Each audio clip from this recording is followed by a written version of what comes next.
ရုပ်ရှင်မင်းသားတွေမင်းသမီးတွေသိရင်လည်းဘယ်ပုံရောက်တယ်တဲ့ဆရာတော်ကြီးကိုလျှောက်ဆရာတော်ကြီးကပြန်ဖြေတယ်မြတ်စွာဘုရားလက်ထက်ကလေးကသပင်သေးတွေဆိုတာအခုခေတ်ရုပ်ရှင်သမားတွေပေါ့လေ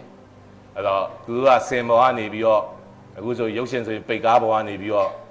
ကြည်ရှုတဲ့သူတွေအတွက်ဒေါသတွေလောဘတွေမောဟတွေရီမောမှုတွေဒါမျိုးတွေပြီးတယ်အဲ့တော့ဒါအကုသို့သေဆုံးနေဆိုရင်အဲ့ဒီထိုက်တန်တဲ့ဘာဟာတငရဲလားမသိဘူးအဲ့ငရဲပုံကိုရောက်တယ်တဲ့